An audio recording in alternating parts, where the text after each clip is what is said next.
Hey everybody, I hope you had a great week. Welcome to Free Tip Friday. In this video, I just want to talk a little bit about how to incubate reptile eggs. Okay,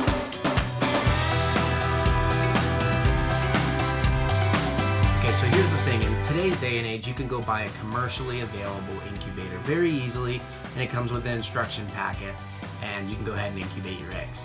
The only problem with that is it's kind of like ever since I got my first cell phone that had stored my contacts, I don't remember any phone numbers anymore. So even my own sometimes is challenging. That part of your brain just shuts off and lets everyone else do it.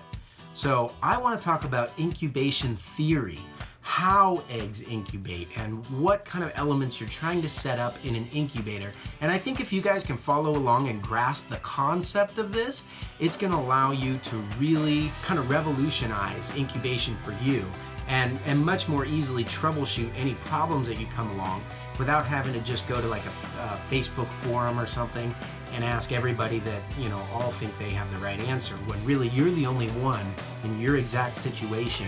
And this is going to help you develop kind of a gut that you can go with to try to figure out what's best for your eggs. So let's go ahead and talk about what an incubator is actually made up of. Here we have the egg. Okay, now a reptile egg is different than a bird egg, for example, because bird eggs need to move and roll around, and when reptile eggs are laid, like in our case with the Superdwarfs, take a look at this gravid Superdwarf female here. She's actually about to lay. You can see the Coke bottle in there for size reference. Tiny little girl, but she is getting ready to lay some of these eggs. Now the way that they differ is that inside of the egg, the embryo is actually going to attach itself to the top. And so if this egg rolls over or moves around a lot, what'll happen is that embryo has a network of veins going out from it that allow it to pull in oxygen. And if you move it too much, those little veins can snap and break and cut off its life supply. See, an egg is laid with everything it needs as far as calories. We need to make sure that we are able to supply these atmospheric conditions for it that have to be correct, and this may vary a little bit by species, so you'll have to do a little research on the reptile that you're working with. But eggs need water, they need air, and they are going to need the correct temperature. So with these three things in mind, you can set up a lot of different type of incubation systems. All three of these things need to be in a balance, and when you give it too much of one, you may reduce the ability to have another. So let's take, for example, I'm thinking like the wine cooler type guys. Now, because this system doesn't actually have built-in water, this is where most people who incubate in this system go wrong in their water. Because what they do is they can provide heat and it can provide airflow, but if you don't get your water exactly right, your eggs will desiccate and dry out, and you'll see them dimpling and collapsing early on in incubation.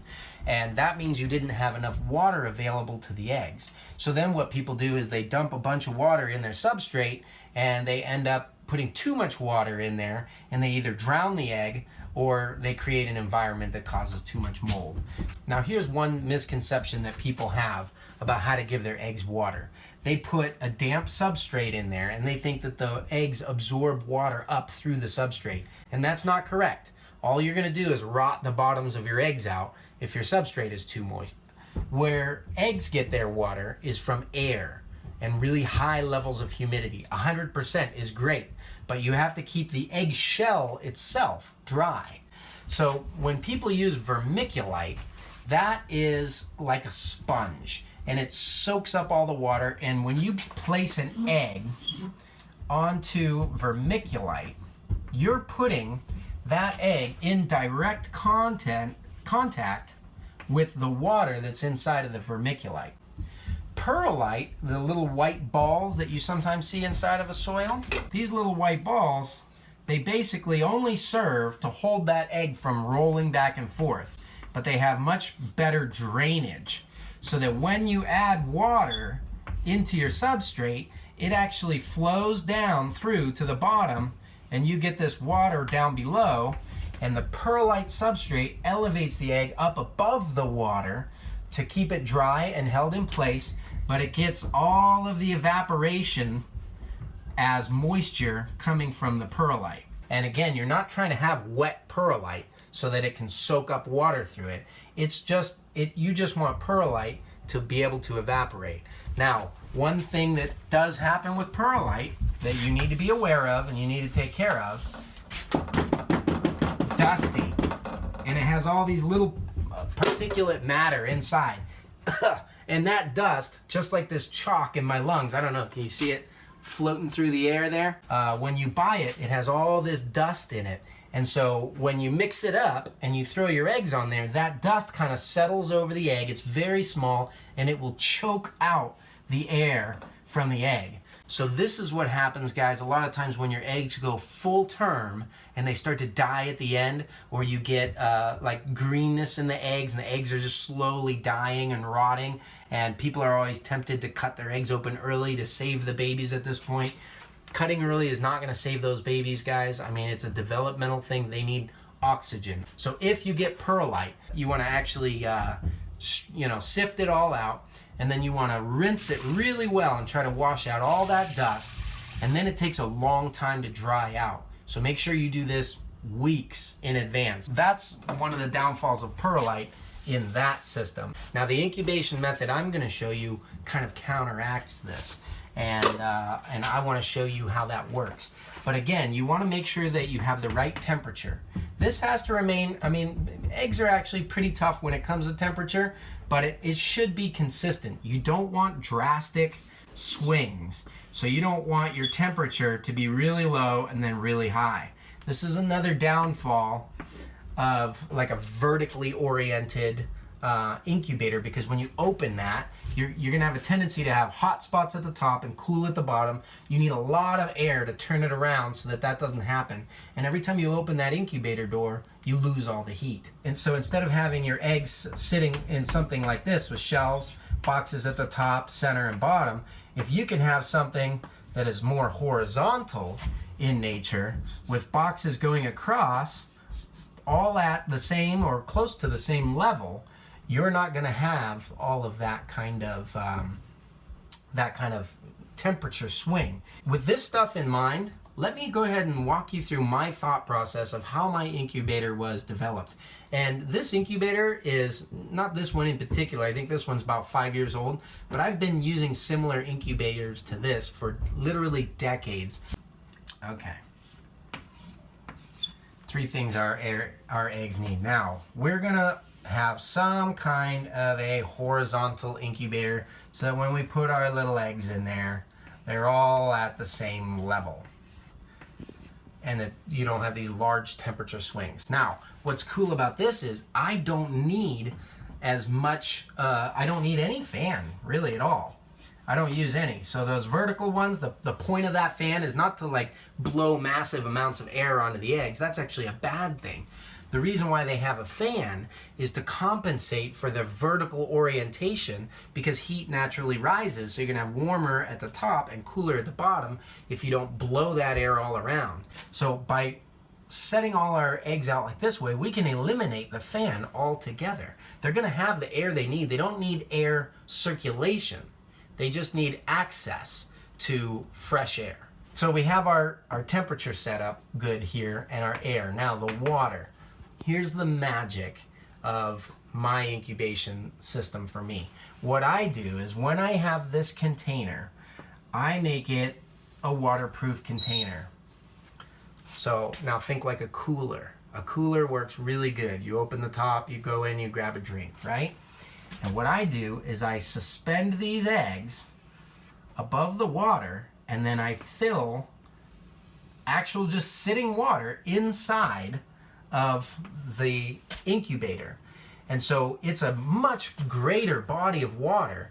And what that does is it also helps me stabilize my temperature, and it gives a ton of humidity because all that water is continually evaporating and then condensating on the top and raining back down. Now, I don't want water dripping onto my egg. If I had, the water is going to go via the path of least resistance and have a tendency to all drip on one place, and if that's hitting that egg, we're in trouble. So what I do is I will set my eggs inside of box containers just to keep that water from dripping on them, so that if it does drip, it's hitting the container and then running that back down to the water below. Now, the great thing with having this much water in the incubator is that if you heat the water, it becomes a large thermal mass, which will regulate your temperature and your humidity. We're going to get 100% humidity by heating the water, and that's really easy to do with a very simple submersible aquarium heater. I like redundancy, so I'll put 2 aquarium heaters in there and run the cords out through the top, and then those are going to heat the water. Now, with any kind of heating system, just like in the vertical one, you can get hot spots where this part right around the thermometer is very hot if I just have this water sitting there. So rather than having an air circulation pump that can desiccate my eggs, I'm going to actually place a water pump to circulate the water around and distribute my heat evenly across, all the way across my incubator, so that that heat rises perfectly evenly up to the eggs. And the great thing about these little submersible pumps is they have little thermostat adjustments built right in. You can turn them up and down. I put 2 and I have them set around to the same, so if one ever fails, the other one will kick in. And I use smaller incubator or smaller wattages on those because you have 2 of them running with that circulation pump. So we're getting pretty good. And I do still use perlite like we talked about, but when I use perlite, I reduce the risk of water wicking up through the perlite from being inside the boxes by simply using almost completely dry perlite. I mean, it's just enough that I could, if I squeeze it as hard as I can, a clump of perlite, it will not drip, but it will clump just a little bit. And all I'm using that perlite for at this point, it doesn't have any water down inside of it, but when I place my egg in there, it makes a nice, secure cushion by putting the egg in about halfway through the perlite to where they don't roll around anymore. Anywhere an egg is pressed up against the side of something like this, you're going to have a tendency for moisture and condensation to run down and rot this part of the egg. So by using this perlite, I can space out my eggs, and the perlite is, rather than having one large area that they're sitting on, it's like lots of small contact points. Now, some of you might be thinking this already if you're familiar with it, but this system actually is kind of like a giant SIM container with the heat and everything inside. SIM stands for Suspended Incubation Method. And I was actually talking to John just a couple of weeks ago about the SIM containers and about some ideas that I have to try to revolutionize my process a little bit. So he comped me a SIM container to experiment with a little bit, and I'll let you guys know how that goes if you watch these future videos. But that's basically it. I don't have to worry about any of the moisture in my substrate. I never have substrate that's too wet or wicking water up because I just use dry perlite, very close to dry perlite.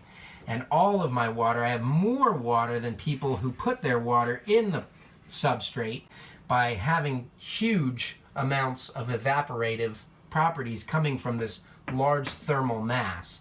Now for air, I have just a few small air holes drilled both into the main incubator container as well as the egg boxes.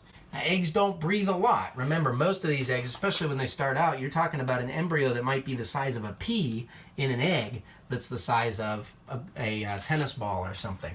So they really aren't consuming a whole lot of air. And I like to go check on my eggs, and because I have this system with a large thermal mass, it's no problem for me to go ahead and open that lid and go in those boxes and open those lids up and take a look at the eggs and, you know, do anything that I need to do, which is usually nothing. But if I needed to move them around slightly so that they're not pressed up on an edge of something, or if I see one's getting dripped on, I can correct that. And then when I close it up, that large thermal mass of water is going to immediately get that temperature and humidity right back to where it needs to go. Okay, I really hope you guys were able to get something from that, and not just how to copy my incubator setup that I've been using for all these years, even though it's a great place to start. But even with that, I hope you're able to kind of tweak and change and and innovate and revolutionize the process for the species that you're working with and the environment that you're in, so that you can really come up with incredible results and learn not only how to incubate eggs, but how to care for eggs. And that's sort of my mentality on it. I care for my reptile eggs just like I care for my reptiles. Once you know how to do that, it falls within your comfort zone and everything becomes a whole lot more fun and takes a lot of the stress of incubating out. So you guys rock on. I hope you learned a lot. Take what you can from it. And if you have any tips or tricks or things that maybe you have learned, leave them in the comments below. Tell us how you guys incubate. I appreciate you guys tuning in. We'll catch you next week.